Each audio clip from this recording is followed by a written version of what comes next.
Là, dans cette vidéo, on va parler de dividendes et d'actions à dividendes, puisque c'est un sujet qui m'a énormément été redemandé suite aux dernières vidéos que j'avais publiées sur YouTube. Donc avant de rentrer dans le détail dans cette vidéo, je vais faire quelques rappels. Qu'est-ce qu'un dividende, qu'est-ce qu'une action, etc. Donc une action, c'est quoi? C'est tout simplement une part d'entreprise. Vu que c'est un marché qui est régulé, quand je décide d'acheter des parts d'entreprise, donc notamment des actions, ça va me donner accès à un certain nombre de droits, donc un droit de vote. Je vais pouvoir voter pour certaines prises de décision, et puis je vais avoir accès aussi à une certaine partie, une certaine part des bénéfices de l'entreprise, qui pourront être reversés aux actionnaires sous forme de dividendes. Plus je vais avoir un nombre d'actions importantes par rapport à une entreprise, plus mon droit de vote va avoir un impact important, et plus également je vais pouvoir être sujet à une part importante des bénéfices de l'entreprise qui pourront m'être versés sous forme de dividendes. Donc tu as compris que les dividendes, c'était tout simplement une participation aux bénéfices de l'entreprise, qu'il y a certaines entreprises qui ont rentré vraiment dans leur politique de verser régulièrement des dividendes, mais il y a certaines entreprises qui, pour le coup, peuvent aussi verser des dividendes exceptionnels. Donc dans le mot exceptionnel, il y a bien exceptionnel encore une fois. Donc ça veut dire que une entreprise qui te verse un dividende parce qu'ils ont fait exceptionnellement, si tu veux, un super résultat ou une super année, ça ne veut pas forcément dire que l'année d'après, ils vont décider de reverser de nouveau des dividendes. Il y a des boîtes, encore une fois, qui décident de verser par exemple des dividendes de manière mensuelle, d'autres de manière trimestrielle, il y en a d'autres c'est annuel.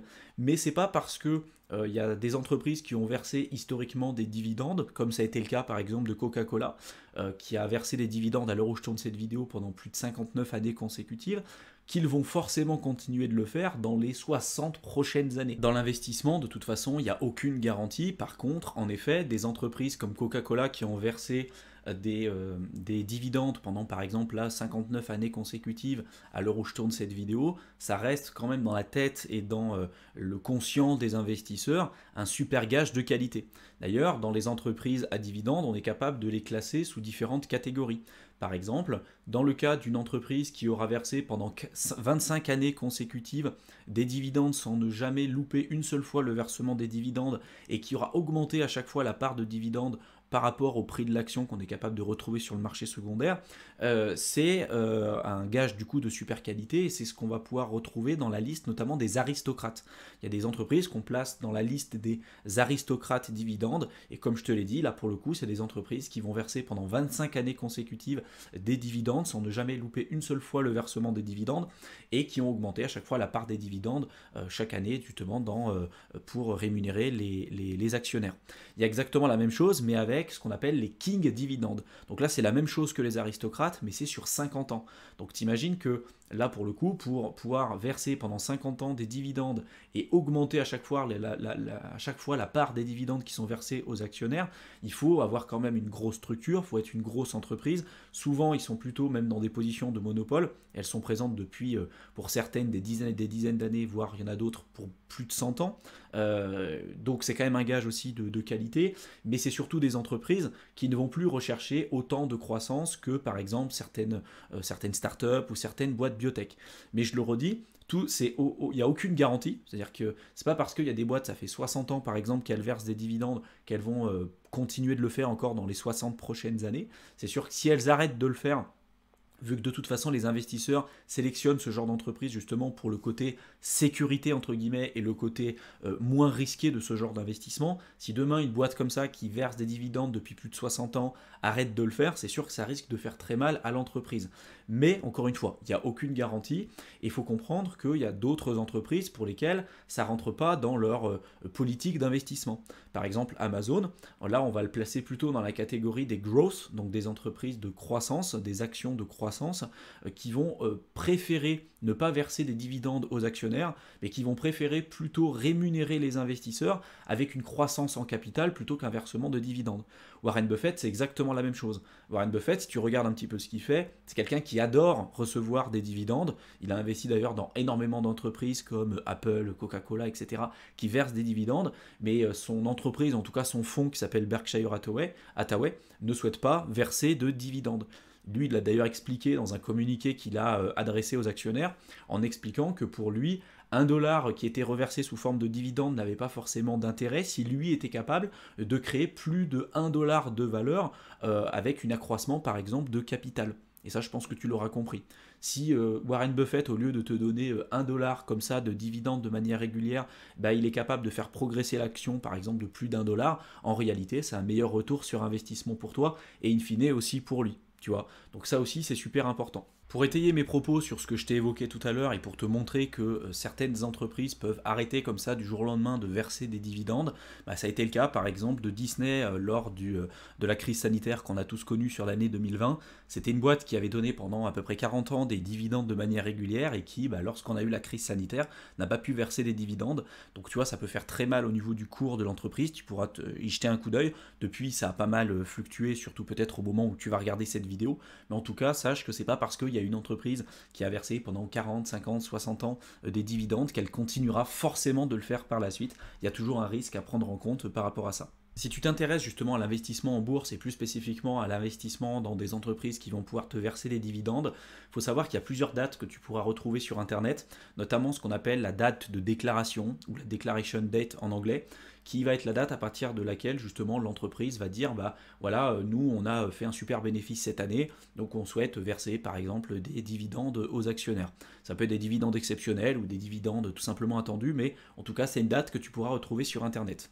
Il y a une autre date aussi qui est très présente, souvent que tu vas pouvoir retrouver sur certains sites, qu'on appelle la ex-dividend date, ou la date d'ex-déclaration si tu veux, qui va être la date à partir de laquelle il va falloir que tu détiennes l'action en question pour pouvoir être sujet justement au versement des dividendes.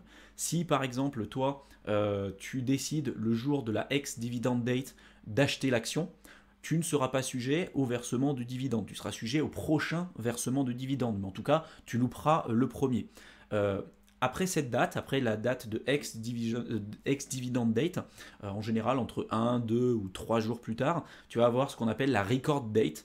Cette record date, c'est la date à partir de laquelle justement on va faire un listing de toutes les personnes qui répondent à l'ensemble des critères pour recevoir les dividendes. Et après, un petit peu plus tard, tu auras la date de versement des dividendes.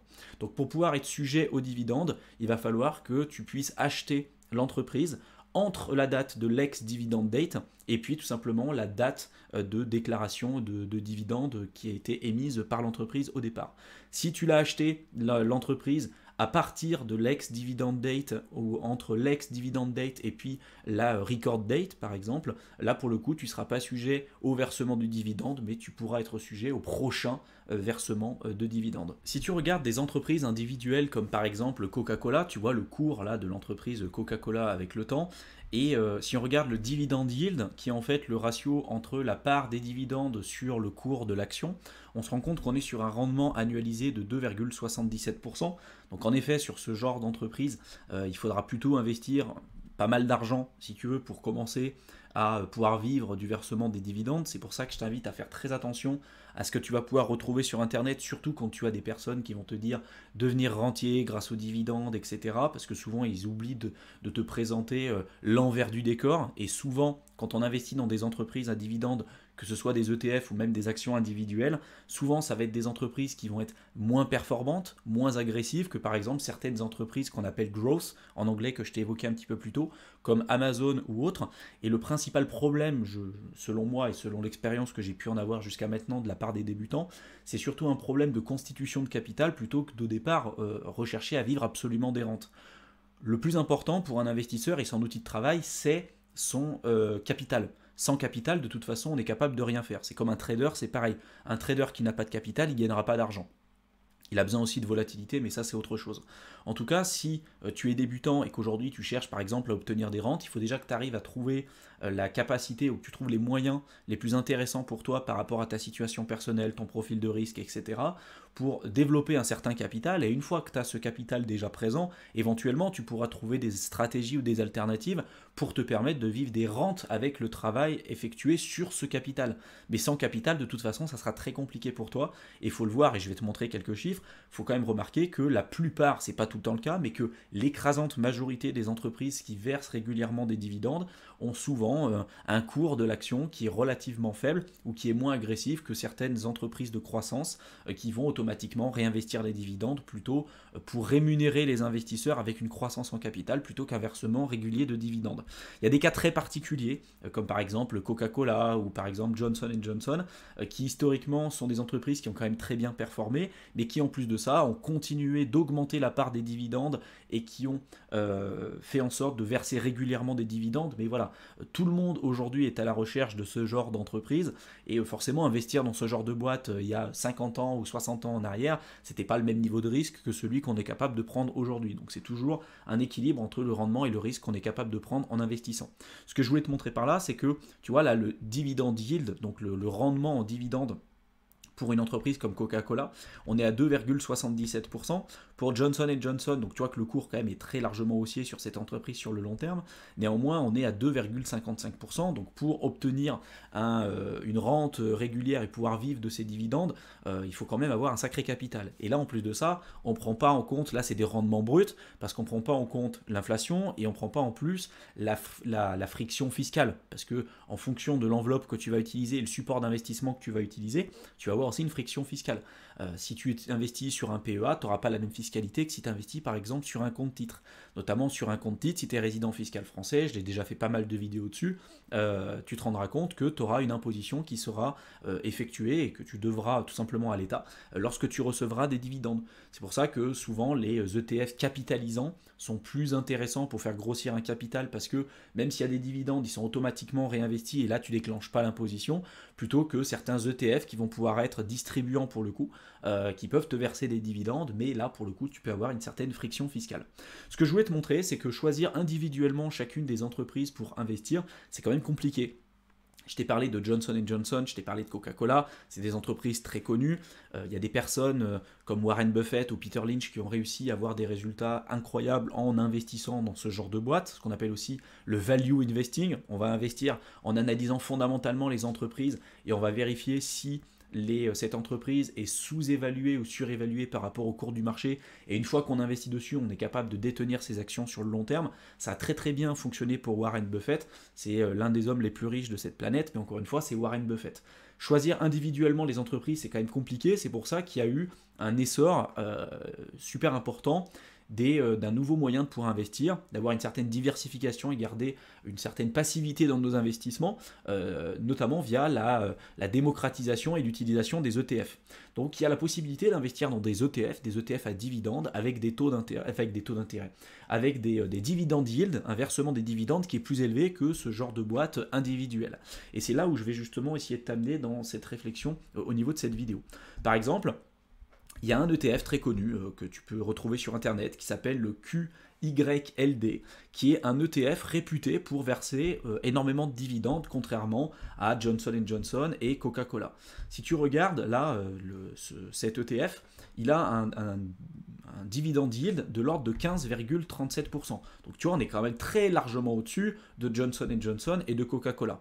Par contre, ce qu'on remarque, si on regarde le cours en fait de cet ETF, c'est un ETF qui a été créé en 2013, en décembre 2013, et on voit que depuis décembre 2013, même si cet ETF a versé des dividendes très élevés par rapport à la moyenne de ce qui se fait, le cours du QYLD a énormément baissé. L'idée, si tu veux, c'est de se focaliser sur un actif qui va à la fois prendre de la valeur, mais qui en plus va être en mesure de verser des dividendes et d'augmenter sa part de dividendes d'année en année. Et c'est là où c'est compliqué, parce que la plupart en fait des ETF qui te versent des dividendes, souvent ceux qui te sont présentés sur internet, c'est des ETF qui vont en fait perdre de la valeur comme ça au fur et à mesure du temps. Donc même si on te verse des dividendes et ce que tu gagnes en dividendes tu le perds en capital, clairement ça n'a pas d'intérêt. Là je te donne un autre exemple pour étayer mes propos, mais tu vois, un autre ETF très connu pour le versement des dividendes, c'est le NUSI. C'est un ETF qui est un peu plus récent que l'autre parce qu'il a été créé en décembre 2019 et on voit que le cours en fait n'a fait que baisser pour avoir un dividende yield, tu vois, de 9,12%. Donc en effet, c'est plus élevé que ce genre de boîte, mais derrière, en fait, ce que tu gagnes en dividende, en fait, tu le perds directement en capital, ce qui est clairement pas hyper intéressant. Je t'en ai mis un autre pour la route qui est très connu aussi, qui s'appelle le NLY ETF. Là, il a été créé donc il y a bien plus tôt, en 97, tu vois, cet ETF. Et donc on voit qu'au fur et à mesure du temps, si tu veux, les performances, on n'est pas du tout sur le même genre de courbe qu'on peut avoir sur Johnson & Johnson ou sur Coca-Cola par exemple. Là, on est clairement sur quelque chose qui a stagné, voire qui a même baissé depuis un certain nombre de temps, même si le yield de dividende est quand même nettement plus élevé que la moyenne, parce que là, tu vois, on est sur 4,09%. Donc c'est plus faible que tous les autres. Tu vois, le QYLD, on était à 15,37. Pour le NUSI, on était à 9,12. Pour celui-ci, on est à 4,09. Et voilà, en termes de performance, clairement, c'est aujourd'hui pas intéressant. Et on a quand même un recul beaucoup plus élevé que ce qu'on pouvait avoir, par exemple, pour le NUSI qui avait été créé en décembre 2019. Il y a un site qui est super intéressant et qu'il faut absolument que tu connaisses, c'est etfdb.com, qui va te permettre de faire une sélection, en tout cas une recherche sur les ETF les plus intéressants sur le marché. Donc là, par exemple, tu peux classer des ETF par type. Je vais te montrer un petit peu comment ça fonctionne, mais tu peux chercher par classe d'actifs, parce que tu peux investir sur des ETF qui vont plutôt être sur le domaine obligataire, donc sur le marché de la dette. Ça peut être les dettes d'entreprise, les dettes d'État à court terme, long terme, etc. Ça peut être sur les commodités, les commodities. Donc les commodities, c'est les matières premières, donc les métaux précieux, l'or, l'argent, le pétrole, ça peut être le blé, peu importe, le lait. Tu vois, en fait, aujourd'hui, tu es capable de spéculer sur un peu tout. Ça peut être par secteur, ça peut être par domaine géographique, ça peut être par entreprise. Bref, en fait, aujourd'hui, tu as énormément de types d'ETF différents. Et tous peuvent être catégorisés, en fait l'écrasante majorité sont catégorisés sur ce site et ça va te permettre de retrouver rapidement les ETF qui toi vont le plus t'intéresser. Par exemple, si tu veux rechercher des ETF pour les dividendes, tu vois, tu peux cliquer ici, en fait, tu as des catégories spécifiques et tu as des ETF qui sont spécialisés dans le versement des dividendes. Ça peut être des dividendes mensuels, ça peut être des dividendes trimestriels ou annualisés en fonction du cash flow que tu veux obtenir régulièrement. Donc si tu cliques dessus, tu vois, sur dividendes, là tu vas voir une liste de tous les différents ETF disponibles sur le marché et puis après à toi de faire ta recherche. J'ai fait des dizaines de vidéos sur cette chaîne pour t'expliquer comment tu pouvais être en mesure de sélectionner les meilleurs ETF, donc je t'invite à y jeter un coup d'œil et de regarder notamment la playlist sur la bourse pour te permettre d'aller plus loin là-dessus. En tout cas, ce site est vraiment très intéressant. Je voulais pas te quitter à la fin de cette vidéo sans te donner quand même quelques ETF intéressants si jamais tu veux te faire verser certains dividendes, à comprendre qu'il y a toujours bien évidemment des risques, mais parmi des ETF assez connus qui versent des dividendes de manière mensuelle, tu pourrais jeter un coup d'œil. Tu as par exemple le DHS et tu vois que malgré les fluctuations, on a quand même une progression assez positive sur le long terme qui est très différente de celle que je t'ai évoquée un peu plus tôt dans cette vidéo. Tu vas avoir aussi le SPHD en ETF. Tu vois que pareil, on est quand même sur une dynamique positive et puis tu verras que le dividende yield à chaque fois, il est quand même beaucoup plus élevé que ceux qu'on est capable de retrouver sur Coca-Cola et sur Johnson & Johnson, ce qui est quand même plutôt intéressant. Tu vas en avoir un autre qui va s'appeler le DIA. Donc le DIA, tu vois pareil, une dynamique très positive à la fois en capital mais également aussi en termes de versement de dividendes. Puis on a un historique aussi à chaque fois relativement long sur ce genre d'ETF. Et je t'en donne également aussi un autre qui est le DG RWETF, là pareil, dynamique très positive, un dividende yield plus élevé que la moyenne, donc n'hésite pas à acheter un coup d'œil. J'espère que cette vidéo t'aura plu, qu'elle t'aura intéressé, qu'elle t'aura été utile. N'hésite pas à me poser des questions si jamais tu en as dans la section commentaires, et si tu veux aller plus loin dans ton apprentissage sur les marchés financiers et plus spécifiquement dans l'investissement en bourse, je t'ai préparé un programme de formation de plusieurs heures que tu peux rejoindre simplement en cliquant dans la description de la vidéo. Donc tu cliques dessus, tu rentres ton adresse mail et tu verras, je t'enverrai le contenu directement dans ta boîte de réception. Je te souhaite une excellente fin de soirée et je te retrouve dans une prochaine vidéo. À bientôt.